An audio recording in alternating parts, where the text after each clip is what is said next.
Lots of work to do, man.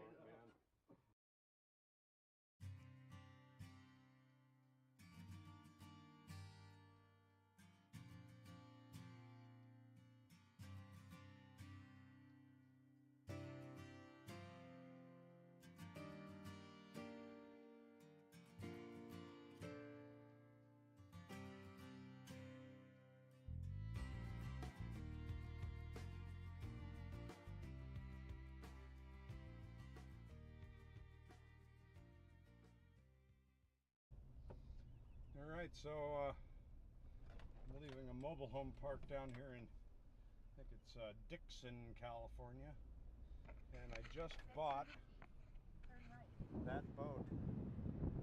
It's a Jackson 14 fishing kayak. It's used. It's got a couple years on it. Boy, that mobile home park has a rough exit. So, yeah, it straps right down onto my roof rack pretty well with no kayak rack of any kind. It's very, very solid. I can almost, move the truck with it. It's so well strapped down. And being bright red, probably not going to have to hang a red flag off of it to make the police happy either.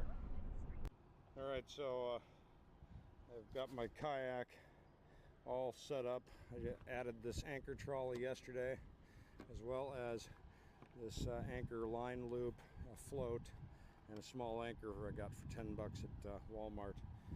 This is the most expensive thing I've added to this kayak since I bought it, and it cost me $47. I bought the high-end one that has a backing plate behind this pulley. What this does, it allows you to anchor from either the front or the back and easily recover from the middle. And then I've got it rigged here so that I can quickly untie it and drop the anchor and then come back and get it. Just hunt for this little floater. I did buy a new fishing pole. That cost me $100. This one lost its top cap and it's not really quite strong enough for the local fish. But I'm going to give it a shot today, actually, because I've got this one rigged up for live bait and don't have any live bait. Just cleaned up the river enough that I can get the kayak into the river, and that's what I'm doing right now. My camera will be inside of this thing, so it'll be all muffled. You won't be able to hear what I'm saying, but yeah, gotta grab my paddle. Just bought this kayak 2 weeks ago, and although I took it out and paddled it around in the reservoir up here, I didn't have any of the other parts of it set up. It's pretty much all stuff that I already had. I already had the milk crate. I already had the cooler that I've got on there. Of course, I already had my fishing pole and fishing gear. I did have to buy a life jacket. I didn't want to be, it costs like 50 bucks to replace the cartridges in the self-inflating ones I have on the sailboat. And I would prefer not to spend that if I fall in, and I might very well fall in this kayak. So that noise was John over there running that truck. So I bought a fishing life vest that's bright red. I also bought that little flag. There's John. So I'll put this camera in there when I get down there, and we'll get this sucker in the river. It's going to be fun. They finally lowered the flow enough that it'll actually work. And this is a used kayak, by the way. I bought it and the paddle. The seat came with it. The fishing pole holders came with it. It just didn't have any way to anchor it, and that's not safe. So, especially from fishing in the river. See you guys in a few minutes.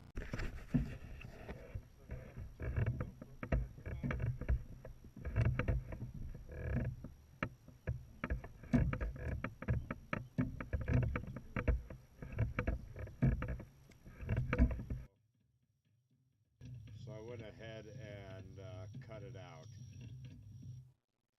and I think that'll help a lot. So I had actually paddled all the way across the river before I realized that I forgot to turn on the video camera before I went. So technically I am on the opposite side of the river from where I live, and I got the camera on, but I didn't think the angle was that well, so it was kind of precarious trying to arrange it while I was on the on the kayak. This is only the second time I was out on the kayak at all. So after I got the camera situated, I started paddling out towards this little, it's kind of like a little bay or cove, and it normally looks a lot like it goes all the way around, like you've got kind of a little island, and I'll show you that in the next video that I'm going to post. I've already got it made. I was still trying to figure out how to edit audio, and so this gave me the option to do that. So I paddled back in here because this was a nice quiet area. I'd just proven that I could actually paddle across the heavy flow and actually upstream a little bit, and all of this debris is laying up in here on the right. To me, that seems like a great place to put a bass or two. You could probably hide a couple of them under there. So I paddled past it, and eventually, kind of found myself facing a little bit of a different direction there. Just kind of turned to the left. I finally got out my fishing pole. Now I'm just running a little jig here, and it's not anything all that exciting. It's just a jig head with little rubber feelers all over it. And everybody said that this specific color would actually be best for absolutely clear water, but I was more looking at the feel. I wanted to see what it felt like to actually use one of these, and being able to drag it across things on the bottom without it getting too overly snagged. And I started to realize that my reeling the lure in was actually affecting where the kayak was. It was actually pulling me along, and I was able to kind of turn by casting to the side and then actually having it reel me that direction. So I started reeling a little, steering the boat and moving myself through the cove with the lure and the fishing gear. I thought I had a little bite right there. I think I actually ended up snagged on something. So I'm about 30 feet farther to the east right here than I was in that last shot, and I cast out back towards that debris field that I was talking about a second ago, and get completely snagged on something. Now, if I was on the shore fishing like I've been doing my entire life, this is pretty much a jerk and twist and pull, and if possible, try to move down the shoreline and get yourself out of it. But in this one, I figured, well, I'll just pull myself right over there and disconnect it from whatever it is I'm stuck on. So I just kind of enjoyed the view as I kind of cruised along, and I just kept a fairly constant tension on the line, and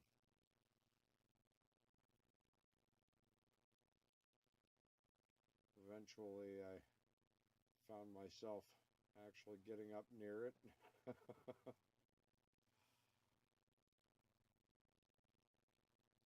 And it ended up that I was actually just snagged on the tiniest of things you would think. It was, once I got over there, it wasn't a log, and it wasn't a big branch or anything like that. It was just like one of these little, I don't know what they are. They're like cattail sticks or something. Here it is right here.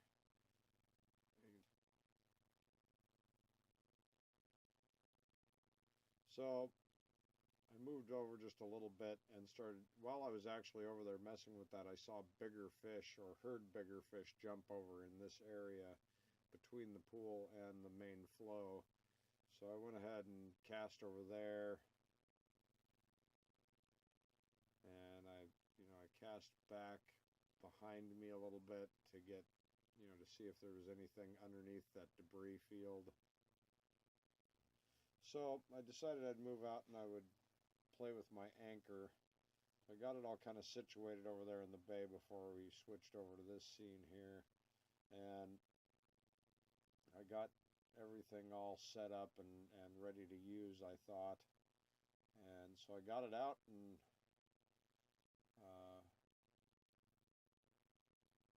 straightened up what I'd done to it on the way over there and got it into the water. And I put out about 9-10 feet of line to get it down to the bottom, and it didn't feel like quite enough, so I let out a little extra and then tied it off.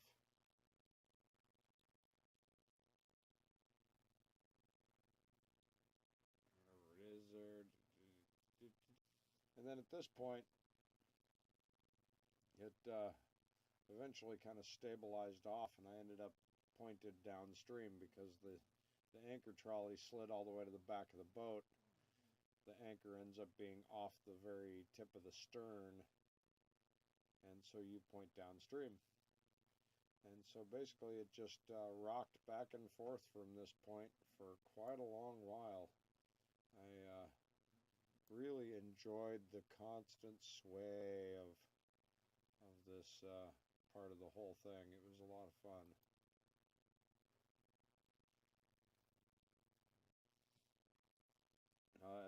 Oh, this isn't exactly normal time. Hang on. Go back. There we go. Now we're set for normal time. So I needed to get the anchor up. And as I pulled the anchor up, I made the mistake of rolling the trolley to the center of the boat. And you're not supposed to do this. I didn't realize it that much at the time. But the water's flowing past me right here at quite the clip. And when the trolley gets to the side of the boat and I start reeling it in, it turns the boat directly to the side, and it makes the boat very tippy. The water's pushing on the bottom of the boat from the left to the right, and of course I'm pulling 1.5 feet above the water towards upstream.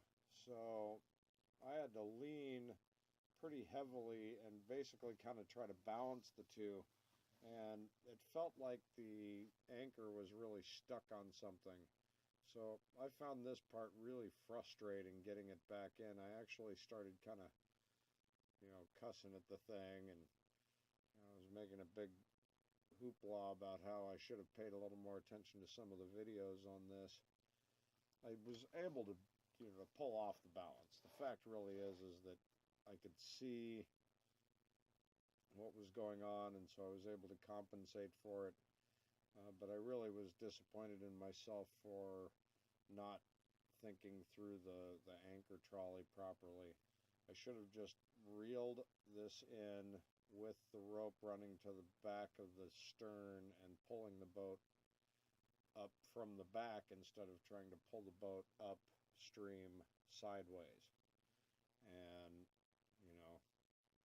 everybody learns the way they learn, I guess. So I got it in. And then you can see that I'm moving downstream now. The boat started moving along with the water flow, and so I want to get out there and get moving pretty quick. So I start paddling, and I have to paddle pretty hard to get myself aimed the right direction, because of course the boat wants me to go downstream, and I don't want to go downstream. I want to go straight across, basically. So I get myself aimed upstream a little ways and start working hard. I wanted to see how fast I could go against the flow, and This is a really nice paddle. It really did help me move pretty good. I was able to move at quite the clip.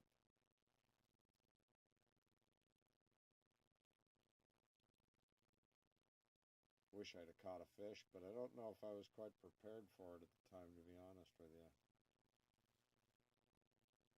So, as you can see, I'm moving along pretty good. I don't have much trouble going against the flow of the water. I could probably paddle upstream, I'd bet only about a half mile before I'd be pretty exhausted. But, you know, if I was just to be paddling around on the water and anchoring here and there as I fished, I could spend the whole week out there. So, here we are back at the boat dock.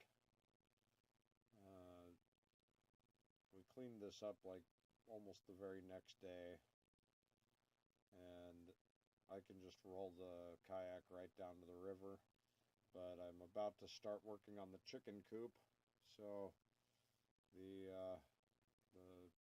kayak ends up taking a back seat while I work on the coop every single day. But the water flow's been too high. They upped the water flow again. It's way higher than what you see in this video, and has been ever since this video. So it'll be good to get it cleared out. And when I get back from Colorado, it'll be at about 8,000.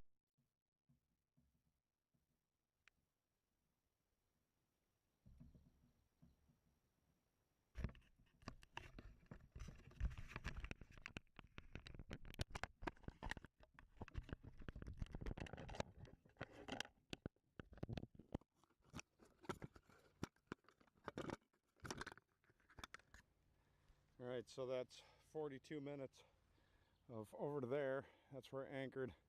I drug all the way down to about there, and then I rode back across. And it wasn't too hard. I mean, it's a little bit of work to fight this current, but you know, once you drop anchor, it's absolutely pleasant. Yeah, could definitely handle some serious fishing hours here. Here, look at this. Water's pretty clear, but look, you pull up to this, there was a fish right there. You pull up and look, right here, there's a drop off right there. I mean, it drops off a couple of feet right there. I'll bet I could dive in and swim right there.